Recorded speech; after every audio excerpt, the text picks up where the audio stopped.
Pada 19 Mei, satu arahan cemas telah dikeluarkan dari Kremlin. Tangan kanan Putin, Kirill Dmitriev, telah memuat naik satu hantaran di media sosialnya. Ketika berpuluh-puluh negara di seluruh dunia sedang merayu untuk mendapatkan bekalan minyak mentah, Rusia hanya memilih satu negara sahaja. Negara itu ialah Malaysia, sebuah negara yang kaya dengan minyak, tetapi juga sangat bergantung kepada kestabilan pasaran global. Saiz negaranya jauh lebih kecil berbanding Rusia. Mengapa negara ini yang dipilih? Rupa-rupanya Rusia telah lama memerhatikan Malaysia sejak 30 tahun yang lalu. Ketika dunia sedang bergelut dengan perang tenaga, hanya Malaysia yang kelihatan tenang dan bersedia. Kisah di sebalik semua ini akan didedahkan sekarang. Semuanya bermula pada bulan Mac tahun ini. Satu mesej diterima dari Rusia. Pihak yang dihubungi adalah Malaysia. Ini berlaku pada saat negara-negara di seluruh dunia sedang terdesak mencari minyak. Amerika Syarikat, Jepun, dan India semuanya dalam keadaan cemas. Namun negara pertama yang dihubungi oleh Rusia ialah Malaysia. Kenapa? Untuk memahami ini, kita perlu kembali ke sebulan sebelumnya. Pada 28 Februari tahun ini, Amerika Syarikat dan Israel melancarkan serangan udara mengejut ke atas Iran. Adakah Iran akan berdiam diri? Tentu tidak. Mereka bertindak balas serta-merta dengan menutup Selat Hormuz. Anda pasti tahu betapa pentingnya laluan ini. Ia adalah laluan sempit di mana 25% daripada minyak mentah dunia diangkut melaluinya dan 80% daripadanya menuju ke Asia, yang memberi kesan langsung kepada kita. Laluan itu kini telah disekat. Harga minyak mula melonjak. Harga minyak yang pada mulanya ASEK 75 setong meningkat melepasi ASEK 120 hanya dalam masa sehari. Para penganalisis meramalkan ia boleh mencecah ASEK 150. Di stesen minyak tempatan, keadaannya seolah-olah harga petrol RON 97 naik daripada RM347 seliter kepada lebih 5.5 dalam sekelip mata. Kereta yang dahulunya boleh diisi penuh dengan RM100 sing, kini tidak sampai separuh tangki pun. Dunia dilanda panik. Syarikat penapisan minyak Jepun segera menghentikan operasi kapal tangki mereka. Di bursa tenaga Eropah, harga gas asli melambung tinggi. India memanggil mesyuarat keselamatan tenaga kecemasan. Di tengah-tengah kekalutan ini, Rusia dengan senyap menghubungi Malaysia. Kemudian orang yang dikenali sebagai tangan kanan Putin memuat naik satu hantaran di media sosial. Beliau adalah ketua dana kekayaan negara Rusia, orang pertama yang dihubungi Putin apabila timbul masalah ekonomi. Sambil berkongsi berita bahwa Malaysia sedang mempertimbangkan untuk mengimport minyak mentah Rusia, beliau menulis satu ayat pendek. Orang bijak akan melakukan perkara ini. Orang kepercayaan Putin secara terbuka memuji Malaysia di hadapan seluruh dunia. Banyak negara yang terdesak memerlukan minyak. Namun Rusia secara khusus memilih untuk berurusan dengan Malaysia. Mengapakah Malaysia? Hari ini, kita akan mencari jawabannya. Untuk memahami cerita ini, Anda perlu tahu satu perkara.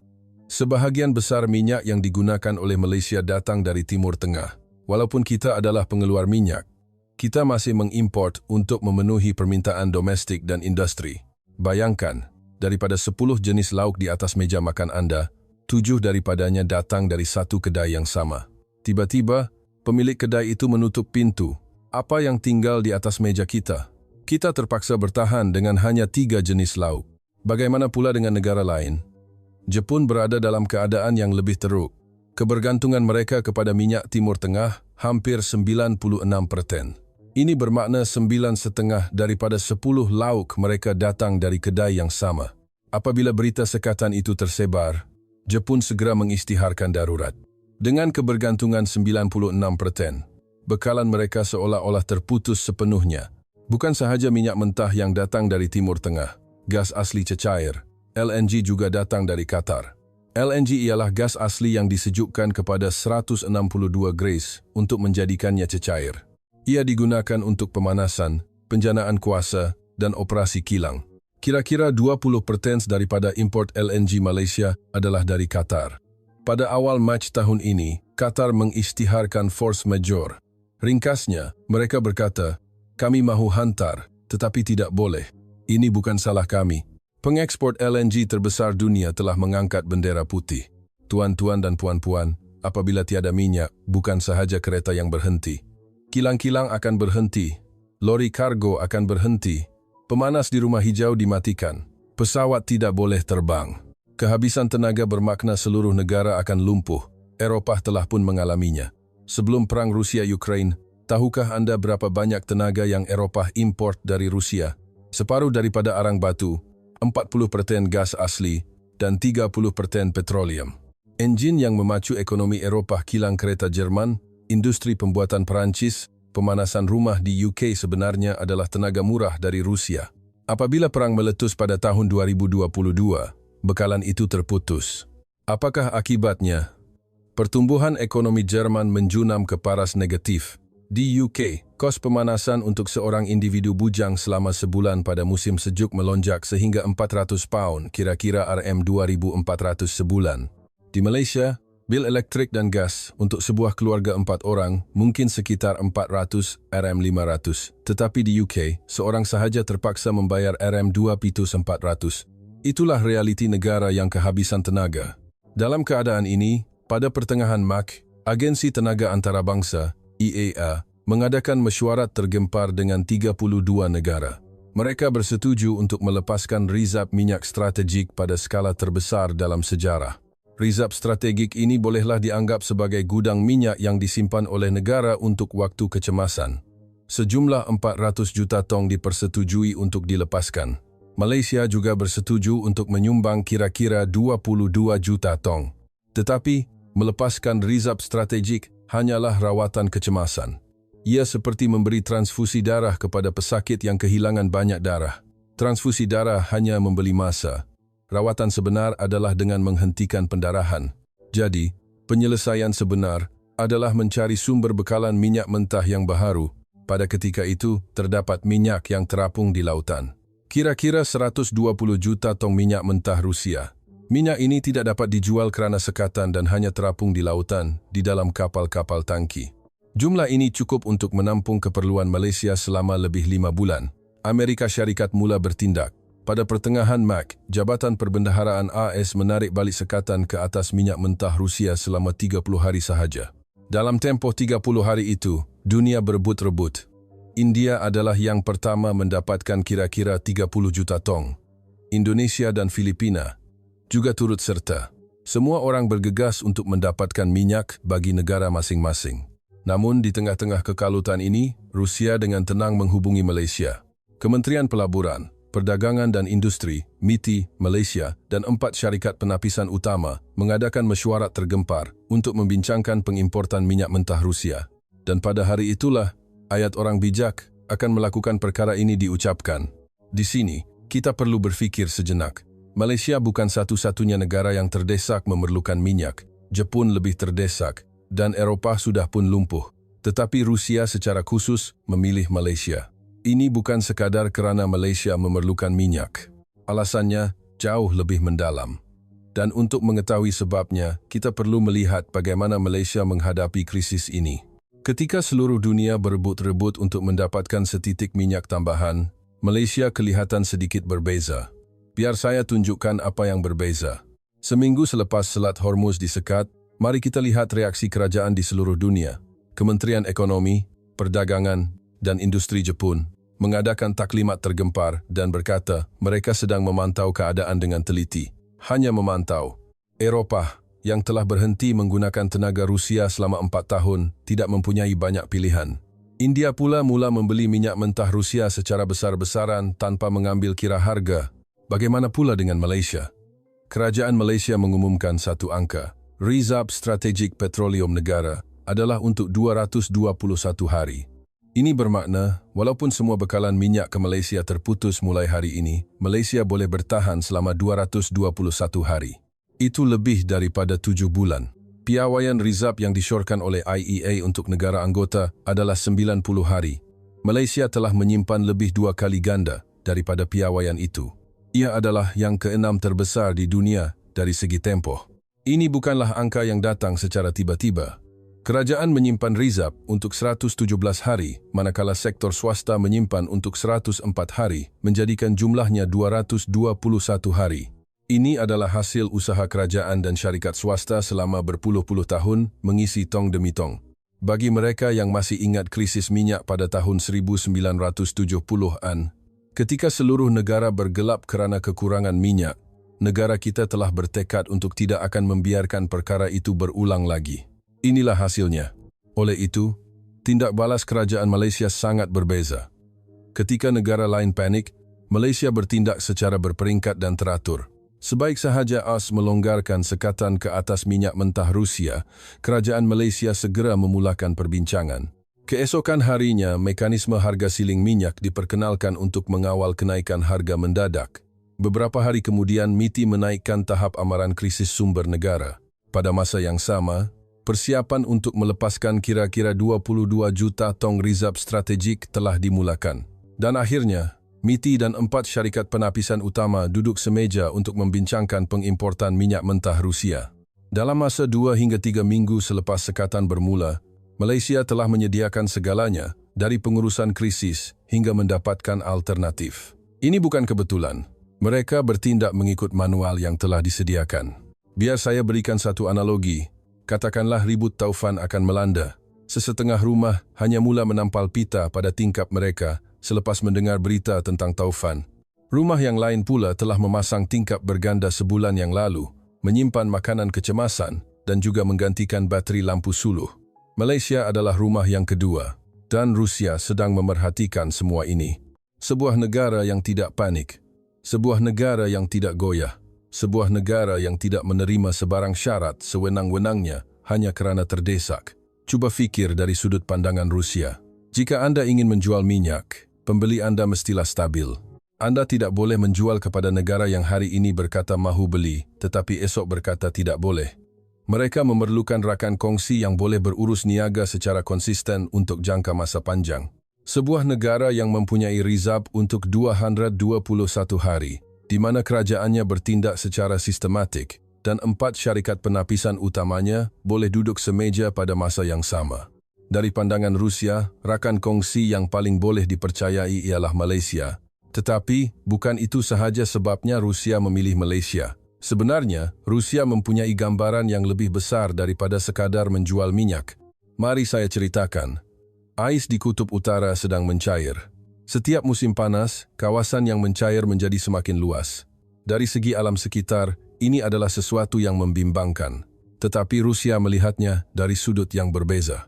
Apabila ais mencair, sumber yang tersembunyi di bawahnya mula terdedah. Siberia, Timur Jauh, Lautan Arktik, benua gas asli, petroleum, nikel, kobalt, nadir bumi. Penganalisis menganggarkan bahawa sumber tenaga di kawasan ini sahaja sudah cukup untuk menampung keperluan manusia selama ratusan tahun. Peti harta karun terbesar manusia sedang terbuka. Tetapi ada satu masalah. Tiada jalan untuk membawa keluar harta karun ini. Untuk menjual gas yang digali di tengah Siberia ke Eropah, mereka terpaksa mengelilingi terusan Suez. Untuk menjual ke Asia, mereka terpaksa mengelilingi hujung selatan Afrika. Perjalanan dari pelabuhan Rusia ke pelabuhan Klang mengambil masa lebih 40 hari dengan kapal. Masa adalah satu isu, tetapi kos adalah masalah yang lebih besar. Apabila sebuah kapal tangki berada di laut selama 40 hari, ia melibatkan kos yang sangat tinggi, kos bahan api, gaji anak kapal, insurans, yuran pelabuhan. Semakin jauh perjalanan, semakin mahal harga minyak. Oleh itu, Rusia sedang mengintai sesuatu. Laluan Laut Utara, NSR. Apabila ais di Kutub Utara mencair, laluan Laut Baharu sedang terbuka. Ia adalah laluan yang menghubungkan Eropah dan Asia secara terus di sepanjang pantai utara Rusia. Dengan menggunakan laluan ini, jarak perjalanan dapat dikurangkan sebanyak 30 hingga 40% berbanding laluan sedia ada. Biar saya tunjukkan dalam bentuk angka. Dari Rotterdam di Belanda ke Pelabuhan Klang, laluan sedia ada mengambil masa kira-kira 40 hari. Dengan laluan Laut Utara, ia hanya mengambil masa kira-kira 25 hari, penjimatan masa selama 15 hari. Apa bezanya 15 hari? Kos operasi harian sebuah kapal tangki besar mencecah ratusan ribu ringgit. Selama 15 hari, penjimatan boleh mencapai jutaan ringgit. Jika bukan hanya satu kapal, tetapi ratusan kapal yang melaluinya, penjimatan kos boleh mencecah berbilion-bilion. Ada satu lagi perkara. Terdapat landasan kereta api Trans-Siberia. Ringkasnya, ia adalah landasan kereta api terpanjang di dunia. Bermula dari Vladivostok, merentasi Siberia, melalui Moskow, dan sampai ke hujung Eropah. Kargo yang dahulunya mengambil masa lebih sebulan dengan kapal, kini boleh sampai ke Eropah dalam masa 2 minggu dengan kereta api ini. Sekarang, gabungkan kedua-dua perkara ini. Laluan Laut Utara memendekkan masa di laut, dan landasan kereta api Trans-Siberia memendekkan masa di darat. Sumber dari Siberia akan mengalir ke Asia dan Eropah melalui dua laluan ini. Inilah laluan Sutera Baharu abad ke-21. Tetapi untuk merealisasikan gambaran ini, mereka memerlukan rakan kongsi utama. Rusia tidak boleh melakukannya sendirian. Mari kita lihat syarat-syaratnya. Ia mestilah negara yang paling dekat dengan titik permulaan laluan Laut Utara. Ia mestilah negara yang mempunyai pelabuhan bertaraf dunia. Ia mestilah berada di lokasi yang boleh disambungkan dengan landasan kereta api benua. Dan ia mestilah mempunyai teknologi untuk mengendalikan semua ini. Berapa banyak negara di dunia yang memenuhi keempat-empat syarat ini serentak? Hanya satu, Malaysia. Pelabuhan Klang adalah salah satu pelabuhan kontena terkemuka di dunia dan salah satu pelabuhan pemindahan kapal transshipment terbesar. Pemindahan kapal bermakna kargo yang diturunkan dari satu kapal dipindahkan ke kapal lain. Kargo yang menuju ke pelbagai negara Asia akan bertukar kapal di pelabuhan Klang. Sumber dari Rusia yang turun melalui laluan Laut Utara akan dipindahkan di pelabuhan Klang dan dihantar ke Jepun, Asia Tenggara, dan Australia. Ini bukan sekadar angan-angan. Kerajaan Malaysia telah menetapkan pembinaan negara maritim K yang menerajui era laluan Laut Utara sebagai agenda nasional. Ia bukan lagi mimpi, tetapi telah menjadi dasar negara. Pada bulan Januari tahun ini, Menteri Pengangkutan telah terbang ke Alaska untuk bertemu dengan pegawai pelabuhan AS dan membincangkan kerjasama untuk mengaktifkan laluan Arktik. Putrajaya telah pun menubuhkan pasukan petugas khas untuk meneroka laluan Laut Utara. Dan di Parlimen, undang-undang khas berkaitan laluan ini telah diluluskan. Sambungan kereta api rentas Semenanjung juga bukanlah cerita dongeng. Sebenarnya, ia telah pun diusahakan melalui projek seperti ECRL yang berpotensi menghubungkan pantai barat dan timur, dan seterusnya mewujudkan rangkaian yang lebih luas ke seluruh benua Asia. Bayangkan kargo dari pelabuhan Klang bergerak melalui landasan kereta api ke utara, merentasi Thailand dan seterusnya, bersambung dengan landasan kereta api Trans-Siberia di Vladivostok. Satu laluan di mana kargo dari pelabuhan Klang boleh sampai ke Eropah melalui kereta api sahaja tanpa menaiki kapal. Penganalisis berkata, jika laluan ini dibuka, pelabuhan Klang bukan lagi sekadar pelabuhan, tetapi akan menjadi jantung logistik yang menghubungkan benua Eurasia dan Lautan Pasifik.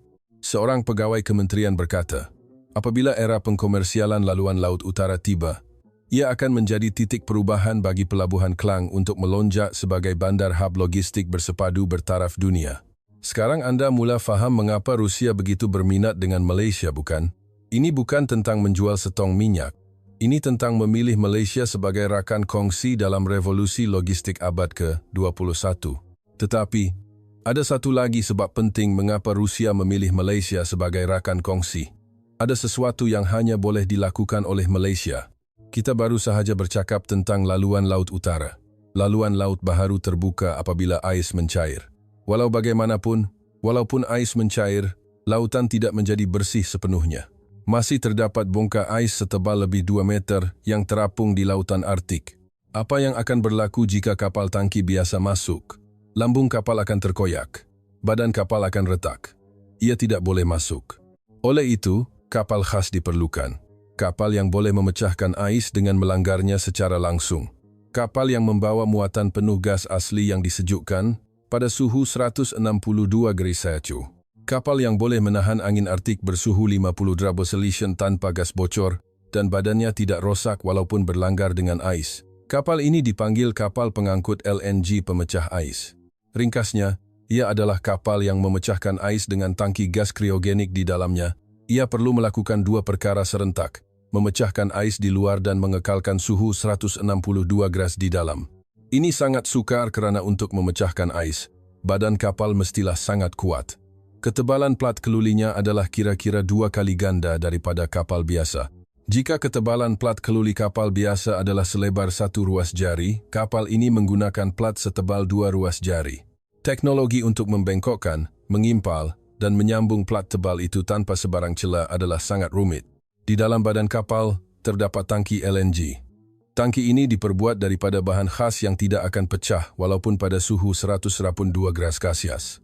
Bahagian luar kapal mengalami hentakan akibat perlanggaran dengan ais, manakala tangki di dalamnya mesti mengekalkan suhu ultra rendah tanpa sebarang gegaran. Kos pembuatannya adalah 1,5 kali lebih mahal daripada kapal LNG biasa. Tetapi perkara utamanya bukanlah kos.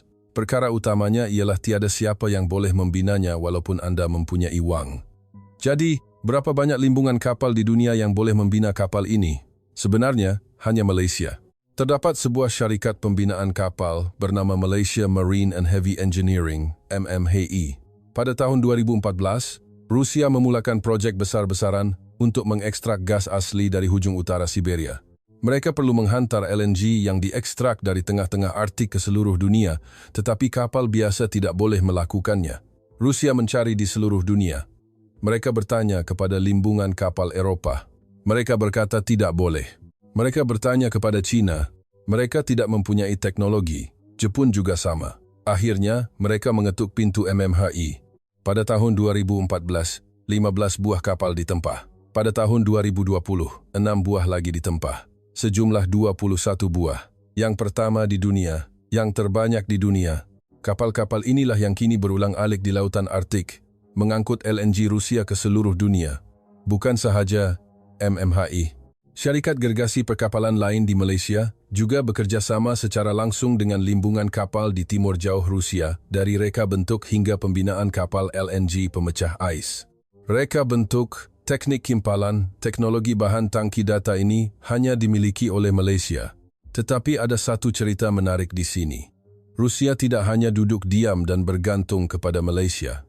Selepas Sekatan Barat dikenakan berikutan perang Ukraine, penghantaran kapal dari limbungan Malaysia terhalang. Rusia mungkin berfikir, kenapa tidak kita bina sendiri? Mereka cuba membina kapal itu sendiri di limbungan kapal timur jauh Rusia. Apakah hasilnya? Mereka gagal kerana kekurangan teknologi, membengkokkan plat keluli tebal, membina tangki kriogenik. Semuanya tidak mungkin dilakukan tanpa teknologi Malaysia. Setelah mencubanya sendiri, mereka sedar, ia tidak mungkin tanpa Malaysia. Itulah sebabnya tahun lepas, Duta Rusia ke Malaysia berkata dalam satu temu bual, kami berharap dapat menjalin kerjasama yang produktif dengan Malaysia dalam bidang laluan Laut Utara. Amat jarang seorang diplomat secara rasmi menyebut nama negara tertentu dan menyatakan harapan untuk bekerja sama dalam temu bual rasmi. Ini menunjukkan betapa terdesaknya mereka. Terdapat banyak negara yang kuat di dunia. Negara yang kuat dari segi ketenteraan, ekonomi, atau sumber asli. Tetapi negara yang tanpanya dunia akan terhenti, tidak banyak. Tanpa semikonduktor, elektronik dunia terhenti. Tanpa kapal, logistik dunia terhenti. Negara yang membina semikonduktor dan kapal itu ialah Malaysia. Rusia memilih Malaysia bukan kerana simpati. Ia kerana tanpa Malaysia, masa depan Rusia akan terhenti. Mungkin anda berfikir, baiklah, saya faham tentang teknologi. Tetapi bukankah Rusia hanya akan menggunakan kita apabila perlu dan kemudian mengenepikan kita? Tidak. Rusia telah menghulurkan tangan kepada Malaysia bukan baru-baru ini. Ia telah berlaku selama 30 tahun. Mari kita kembali ke tahun 1990-an. Pada masa itu, Kesatuan Soviet berada di ambang keruntuhan. Selepas Perang Dingin, Malaysia mula menjalin hubungan diplomatik yang lebih erat. Dalam usaha memodenkan angkatan tenteranya, Malaysia membuat keputusan bersejarah untuk membeli aset ketenteraan dari Rusia. Inilah yang dikenali sebagai program MiG Sukhoi. Senarai senjata yang diserahkan oleh Rusia kepada Malaysia dalam 2 fasa akan mengejutkan anda. Jet pejuang MiG, 29 jet pejuang terhebat Soviet pada era Perang Dingin. Jet yang paling digeruni oleh Amerika Syarikat. Kemudian, jet pejuang Su. 30 MKM salah satu jet paling canggih Rusia pada masa itu. Ini adalah senjata yang diidamkan oleh pakar ketenteraan Barat untuk dianalisis. Rusia menyerahkannya secara keseluruhan kepada Malaysia. Tetapi cerita sebenar bermula di sini.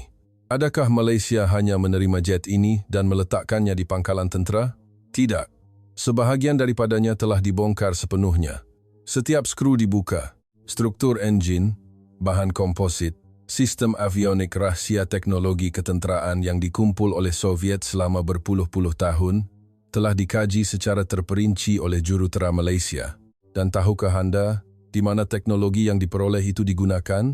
Ia menjadi asas kepada pembangunan industri aeroangkasa dan pertahanan tempatan Malaysia hari ini. Salah satu teknologi teras dalam program pertahanan kita, seperti sistem penyelenggaraan, pembaikan dan baik pulih, MRO yang canggih, adalah hasil daripada analisis jet-jet yang diterima dari Rusia. Rusia menjual jet pejuang canggih, dan Malaysia menggunakan pengetahuan itu untuk membina keupayaan pertahanannya sendiri. Teknologi itu menjadi benih. Jet pejuang, helikopter, kenderaan berperisai permulaan kepada produk pertahanan Malaysia yang kini diiktiraf di peringkat antarabangsa bermula dari program ini. Beberapa buah jet yang dibeli dari Rusia sebagai sebahagian daripada pemodenan ketenteraan 30 tahun lalu telah membawa kepada pulangan berbilion-bilion ringgit dalam bentuk industri pertahanan tempatan. Siapa yang mendapat manfaat lebih besar dalam urus niaga ini? Itu cerita 30 tahun lalu. Tetapi panggilan mesra dari Rusia tidak berhenti di situ. Setiap kali Malaysia menghadapi kesukaran, Rusia muncul. Ingat musim panas 2019? Jepun tiba-tiba menyekat ekspor bahan semikonduktor penting ke Korea Selatan. Salah satunya ialah hidrogen fluorida. Pada masa itu, syarikat-syarikat Malaysia dalam rantaian bekalan elektronik global turut terjejas. Ketika syarikat-syarikat kita terkapai-kapai mencari alternatif, satu mesej senyap tiba dari Rusia. Melalui saluran diplomatik, mereka secara rasmi menyampaikan tawaran kepada kerajaan Malaysia. Kami boleh membekalkan hidrogen fluorida berketulenan tinggi. Yang mengejutkan ialah, ketulenan hidrogen fluorida buatan Jepun ialah 99.909 pratens. Grade tertinggi dalam industri. Rusia menawarkan ketulenan yang sama atau lebih tinggi. Ketika ekonomi serantau terancam, Rusia menghulurkan bantuan. 2 tahun kemudian, pada musim luruh 2021, krisis yang lebih mendesak melanda. Krisis urea AdBlue. Urea AdBlue ialah cecair yang membersihkan gas exhaust engine truk diesel. Tanpa ia, truk tidak boleh dihidupkan. Ia akan berhenti begitu sahaja. Sebahagian besar pengangkutan kargo di Malaysia bergantung pada truk diesel. Penghantaran barang, bekalan makanan, bahan binaan semuanya bergerak dengan truk. China tiba-tiba menyekat ekspor urea. Pada masa itu, Malaysia mengimport sebahagian besar bekalan ureanya dari China. Industri menganggarkan kerugian jika truk kargo berhenti beroperasi boleh mencecah ratusan juta ringgit sehari. Ini bermakna semua penghantaran bungkusan harian di negara kita akan terhenti, rak-rak di pasar raya akan kosong, dan kren di tapak pembinaan akan terdiam. Dalam masa seminggu, seluruh logistik negara boleh lumpuh. Barisan panjang terbentuk di stesen minyak untuk membeli AdBlue. Pemandu lori cemas memikirkan nasib mereka keesokan harinya. Pada ketika itu, sekali lagi, Rusia tampil. Pada November 2021, Menteri Pembangunan Timur Jauh Rusia secara rasmi mengumumkan, kami sedang berbincang dengan syarikat-syarikat Rusia mengenai masalah bekalan urea ke Malaysia. Menteri itu sendiri yang bersuara. Dan memang benar, 360,000 tan urea dari Rusia telah dibekalkan ke Malaysia. Pintu yang ditutup oleh China telah dibuka oleh Rusia dari arah lain. Cerita ini tidak berakhir di sini. Pada Februari 2022, Rusia menyerang Ukraine, Amerika Syarikat, Eropah, dan Jepun mengenakan sekatan ke atas Rusia. Malaysia turut menyertai gesaan antarabangsa untuk keamanan tetapi mengekalkan dasar berkecuali. Eropah memutuskan bekalan tenaga dari Rusia. Rusia pula menutup paip gas ke Eropah. Walau bagaimanapun, bekalan tenaga Rusia ke Malaysia tidak terputus. Tahukah anda berapa banyak tenaga yang diimport oleh Malaysia dari Rusia pada tahun puncak perang itu? Arang batu LNG minyak mentah berjumlah kira-kira AS 1.7 bilion atau kira-kira RM 7.5 bilion. Di tengah-tengah perang, dengan sekatan masih berkuat kuasa, Rusia terus menghantar tenaga bernilai lebih 7 bilion kepada Malaysia. Mereka menutup paip ke Eropah, tetapi membiarkannya terbuka untuk Malaysia. Kenapa? Kerana walaupun Malaysia mengutuk pencerobohan itu, ia tidak menghantar senjata maut ke Ukraine. Dari sudut pandangan Rusia, Malaysia bukan musuh. Sebuah negara yang menyokong keamanan, tetapi tidak terlibat dalam peperangan. Malaysia berada dalam kedudukan yang unik itu. Dan pada bulan Januari tahun ini, Duta Malaysia ke Rusia bertemu dengan Putin. Ini adalah pada tahun keempat perang. Sekatan masih berkuat kuasa. Biasanya, pertemuan seperti ini hanya akan berakhir dengan jabat tangan dan sapaan rasmi. Tetapi Putin sendiri yang bersuara, kami berharap untuk memulihkan hubungan dengan Malaysia. Malangnya, banyak asas positif telah disia-siakan. Anda perlu meneliti kata-kata ini. Tumpuannya bukan pada berharap, tetapi pada disia-siakan. Ini bermakna beliau kesal dengan hubungan baik yang telah dibina dengan Malaysia selama ini terjejas. Dan kali ini, tiada syarat yang diletakkan. Rusia menghulurkan tangan terlebih dahulu tanpa sebarang prasyarat. Bukan sahaja kerajaan, rakyat Rusia juga menantikan Malaysia. Satu tinjauan telah dijalankan ke atas 2,500 pemilik kereta di Rusia. Sebelum perang, gabungan Proton dan Pro 2, jika mereka berada di pasaran, akan menjadi antara jenama yang popular. Selepas perang, syarikat Malaysia menarik diri dan kini pasaran dikuasai oleh jenama tempatan Lada dan jenama Cina. Tetapi hasil tinjauan menunjukkan, 1 daripada 5 orang menjawab, saya akan menangguhkan pembelian kereta baharu sehingga kereta Malaysia kembali. Walaupun kereta Cina lebih murah, mereka menantikan kereta Malaysia.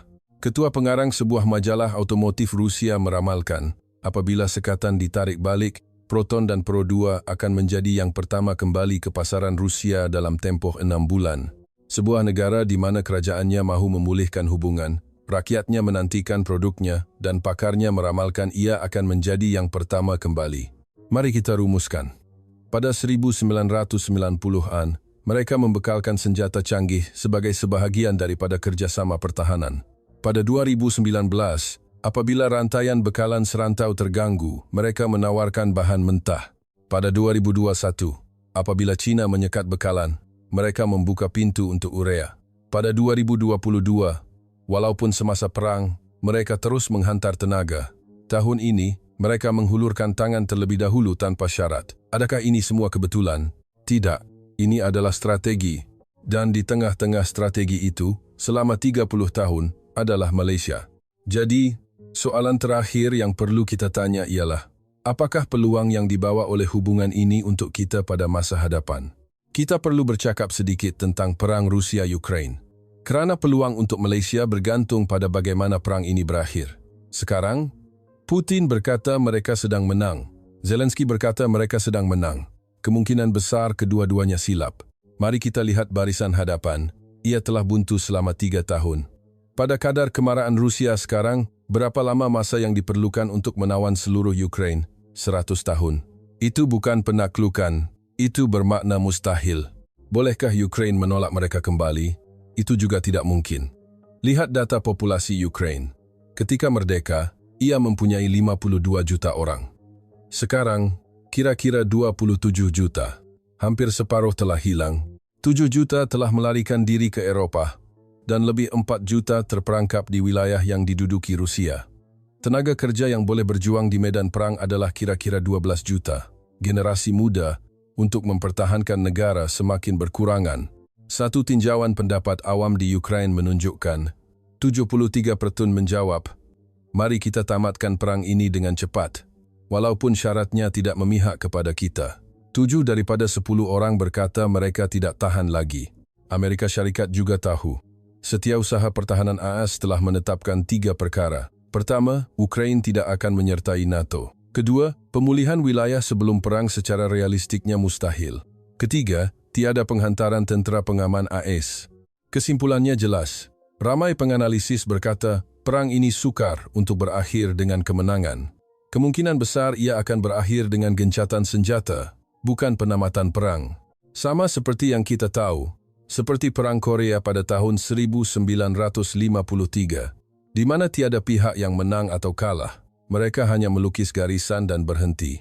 Tetapi ada sesuatu yang aneh di sini. Apa yang berlaku kepada ekonomi Rusia yang dikenakan sekatan? Adakah ia runtuh? Pertumbuhan ekonomi Rusia pada tahun 2024 ialah 36%.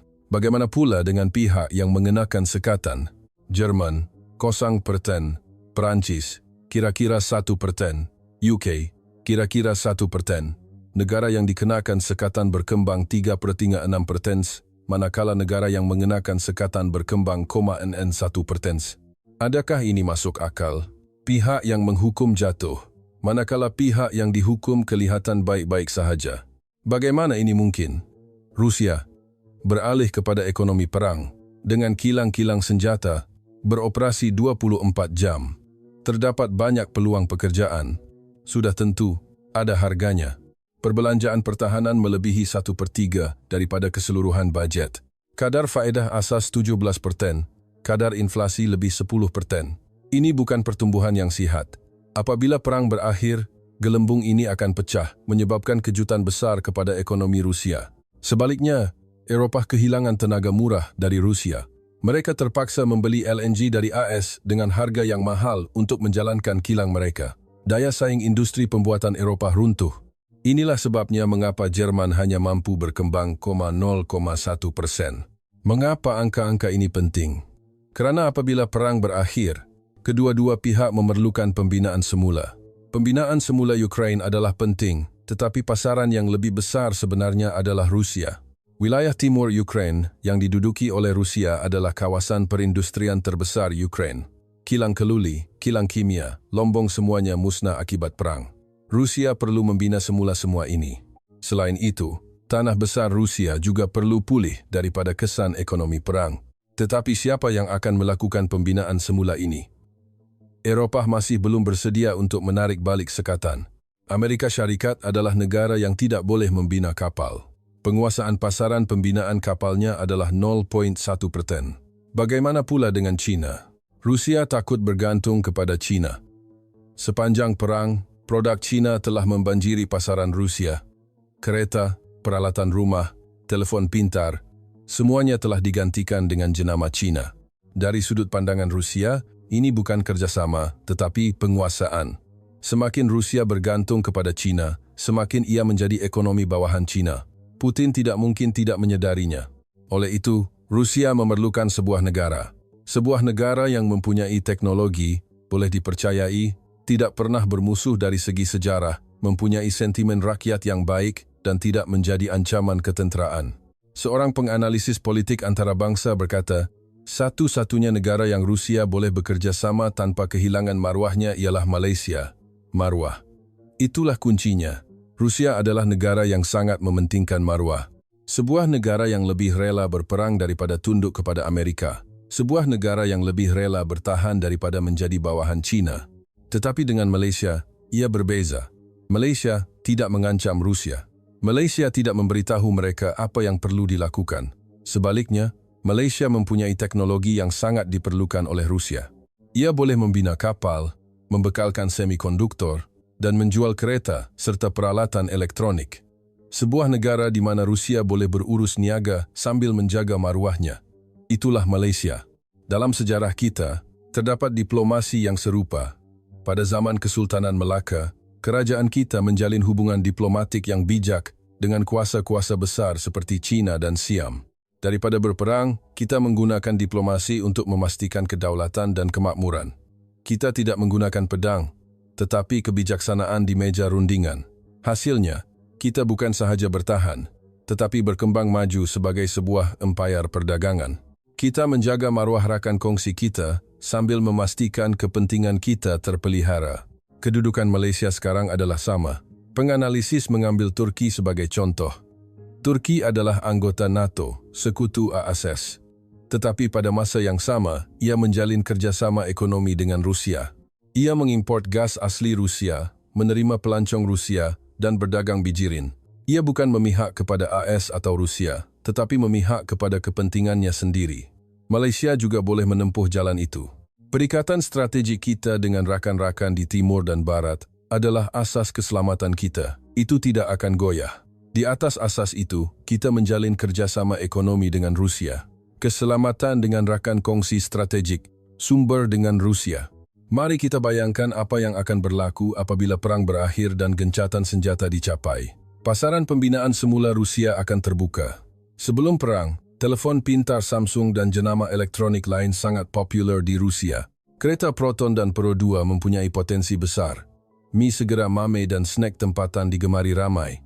Apabila sekatan ditarik balik, pasaran ini akan terbuka semula kepada syarikat Malaysia.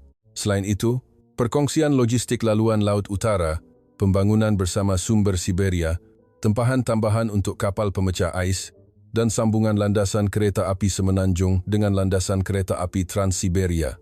Jika ini menjadi kenyataan, Pelabuhan Klang akan menjadi pusat logistik Eurasia. Sumber impor tenaga kita akan dipelbagaikan dari Timur Tengah kepada pelbagai tempat.